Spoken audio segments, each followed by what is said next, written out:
Oke, kita lanjutkan lagi. Kali ini adalah pada bentuk ci yang namanya adalah ci pengumpul, atau istilah lainnya itu ci dada atau congci.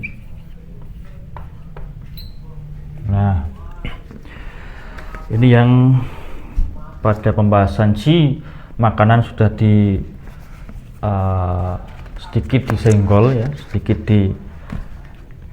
dimasukkan, yaitu bahwa ci makanan ini kan dari SP dan ST, limpa dan lambung. Nah, nanti dia akan dikirim ke atas, yaitu dikirim ke paru-paru. Nah, oleh paru-paru akan dicampur dengan udara atau oksigen. Istilah dulu adalah udara karena belum ditemukan istilah oksigen. Saripati makanan yang berbentuk ci, berbentuk energi dari limpa dan lambung dikirim oleh limpa ke paru-paru. Nanti di paru-paru akan dicampur dengan udara. Nah, ini menjadi ci pengumpul atau ci dada karena tempatnya ada di dada. Nah, nah, ci pengumpul ini dia lebih halus dan lebih murni dari ci makanan dan sudah dapat digunakan oleh tubuh. Kalau ci makanan kan belum bisa langsung digunakan oleh tubuh. Kalau ci pengumpul dia sudah bisa langsung digunakan oleh tubuh.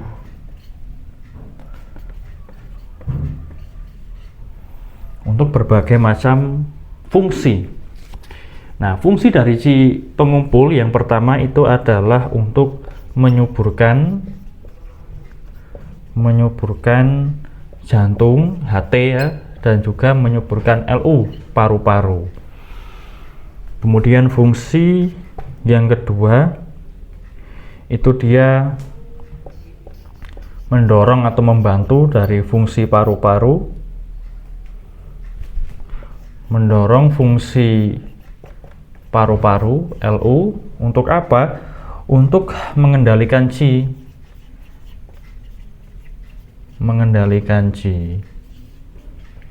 dan mengendalikan pernapasan juga. Nah, kemudian juga mendorong dari fungsi jantung. Fungsi jantung di dalam mengatur darah,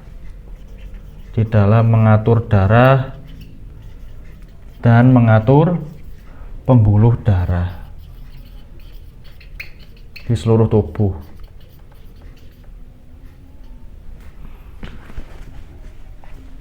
Yang pertama menyuburkan jantung dan paru-paru, artinya adalah memberikan nutrisi ya, kepada jantung dan paru-paru supaya dia tetap subur.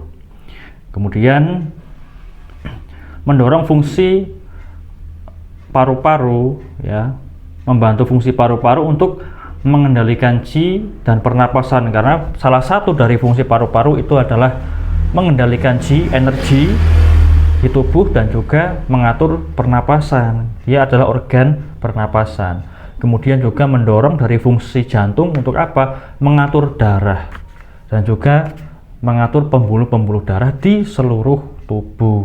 Nah, termasuk nanti ketika dia memompa darah ya, kemudian melebarnya dan menyempitnya pembuluh darah, elastisitas dari pembuluh darah. Nah, itu terkait dengan ci pengumpul.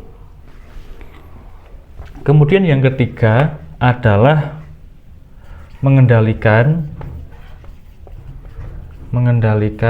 ucapan dan suara. Mengendalikan ucapan dan juga suara. Ini kita hapus saja biar lebih lebar.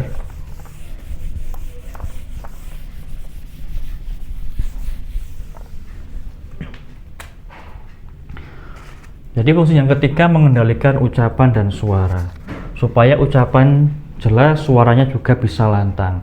Kalau ucapannya tidak jelas ya, seperti orang yang sakit, suaranya lemah ya, serak, itu bisa tanda-tanda ada masalah di ci pengumpul. Apakah nanti masalah-masalah organ pernapasan, organ pencernaan ya, yang terkait dengan ci pengumpul. Masalah di jantung, masalah di paru-paru, masalah di limpa dan lambung ya. Karena limpa dan lambung asalnya ci makanan yang nantinya jadi ci pengumpul ya. Ketika ucapannya bermasalah, pelo jadi pelo, kemudian jadi tidak jelas bicaranya, suaranya lemah dan serak. Kemudian yang keempat, dia bisa mendorong sirkulasi darah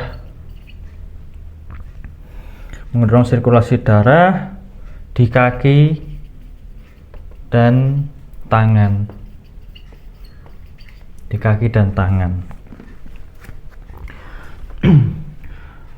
Jadi si pengumpul dia yang membantu dalam sirkulasi darah di tangan dan kaki ini cukup.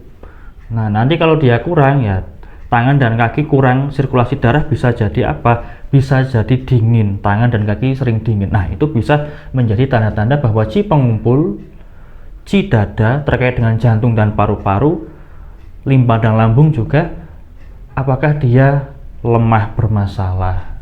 Ada organ yang bermasalah, jantung bermasalah, kemudian paru-paru bermasalah, limpa lambung bermasalah, bisa jadi sirkulasi darah tidak bisa mencapai atau kurang mencapai kaki dan tangan, makanya kaki dan tangannya sering dingin seperti itu.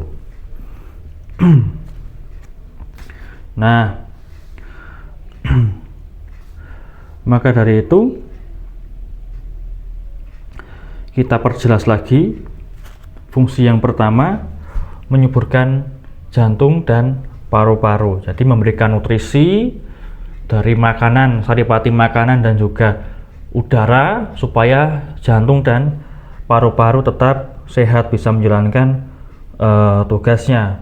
Kemudian bisa membantu paru-paru di dalam mengendalikan ci dan pernapasan, membantu jantung untuk mengatur darah dan pembuluh-pembuluh darah. Kemudian yang ketiga, mengendalikan ucapan dan juga suara. Nah, kalau ucapan ini kan ya, dia di bawah kendali dari jantung ya, kalau ucapan. Kalau suara itu di bawah kendali dari paru-paru.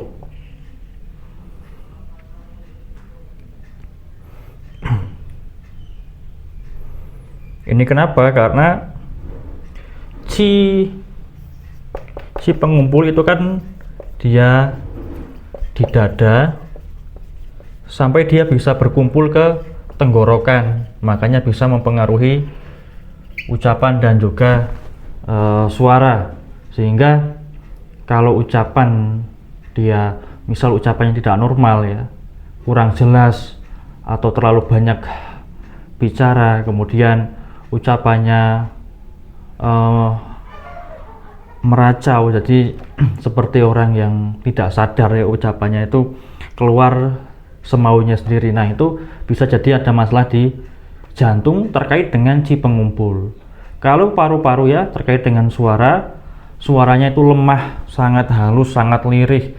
Nah, itu bisa jadi paru-parunya bermasalah terkait dengan ci pengumpul yang bermasalah, seperti orang-orang yang ada penyakit paru-paru. Kemudian yang keempat, mendorong sirkulasi darah di kaki dan tangan. Nah, sehingga supaya ternutrisi kaki dan tangan ini oleh darah, bisa jadi sehat. Kalau kurang bisa, atau kurang atau terhambat, tersumbat, tidak sampai kepada kaki dan tangan secara sempurna, bisa jadi dingin, sering dingin pada kaki dan tangan. Nah, bisa menandakan paru-paru dan jantung yang bermasalah. Bisa juga pada organ pencernaan yang bermasalah, limpa dan lambungnya yang bermasalah. Nah, kemudian kita hapus. ada suatu catatan tambahan bahwa jadi qi pengumpul yang ada di dada itu dia bisa terpengaruh oleh masalah emosional, masalah emosi ya, seperti kesedihan ya. Ini utamanya adalah kesedihan. Kita ganti spidol terlebih dahulu.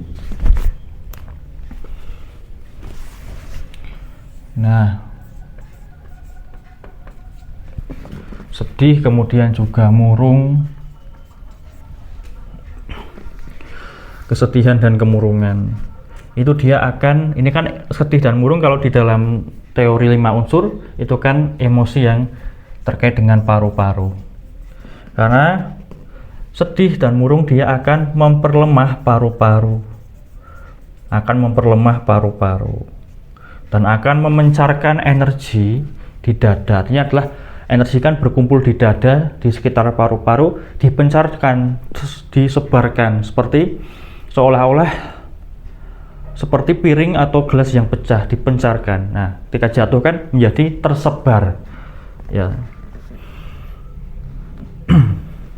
yang membuat kemudian energi di dada ini jadi lemah, jadi kosong. Nah, contohnya jadi sesak napas, jadi detak jantungnya tidak beraturan seperti itu.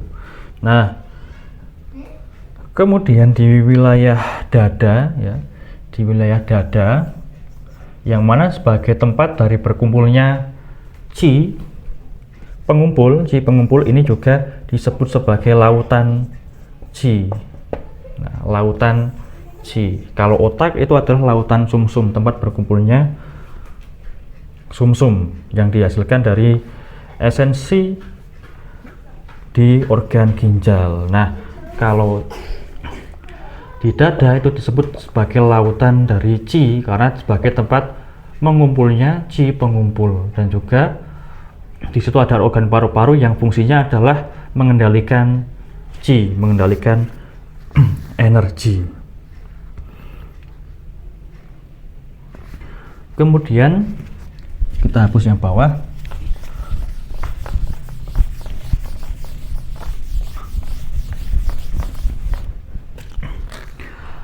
Ada hubungan antara qi pengumpul dan qi asli. Qi pengumpul berarti dia organnya paru-paru, kalau qi asli dia organnya adalah ginjal. Nah, ada hubungan ginjal dan paru-paru. Nah, jadi qi pengumpul dia harus mengalir ke bawah untuk membantu ginjal. Ya, di ginjal. Qi pengumpul di paru-paru harus ke bawah untuk membantu si ginjal. Nah, nanti qi dari ginjal, qi asli dari ginjal juga harus naik ke atas ke paru-paru untuk membantu fungsi paru-paru. Jadi ada hubungan keterkaitan dan saling membantu antara paru-paru dan ginjal melalui qi pengumpul dan qi asli dalam menjalankan fungsinya masing-masing. Kemudian ketika nanti qi pengumpul dia bermasalah, itu bisa dibantu dengan titik Ren 17. Ren 17 ini yang nantinya akan membantu menguatkan qi pengumpul, Jadi nanti kalau ada masalah di qi pengumpul, misal dia lemah, dia ada masalah, ya bisa diakupuntur pada titik Ren 17 Sanchong. Bisa juga nanti melalui berbagai macam titik yang memperkuat jantung, memperkuat paru-paru. Tapi yang lebih terkhusus adalah melalui titik Ren 17 di akupuntur dengan metode menguatkan, dan juga bisa dengan olah napas, olah pernapasan seperti qigong, seperti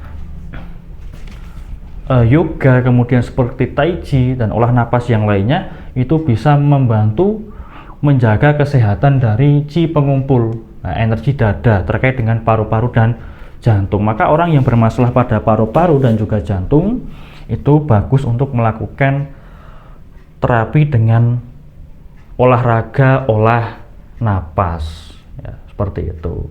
Oke, kita cukupkan untuk pembahasan terkait qi pengumpul. Kita lanjutkan pada bentuk qi yang lainnya pada video yang berikutnya.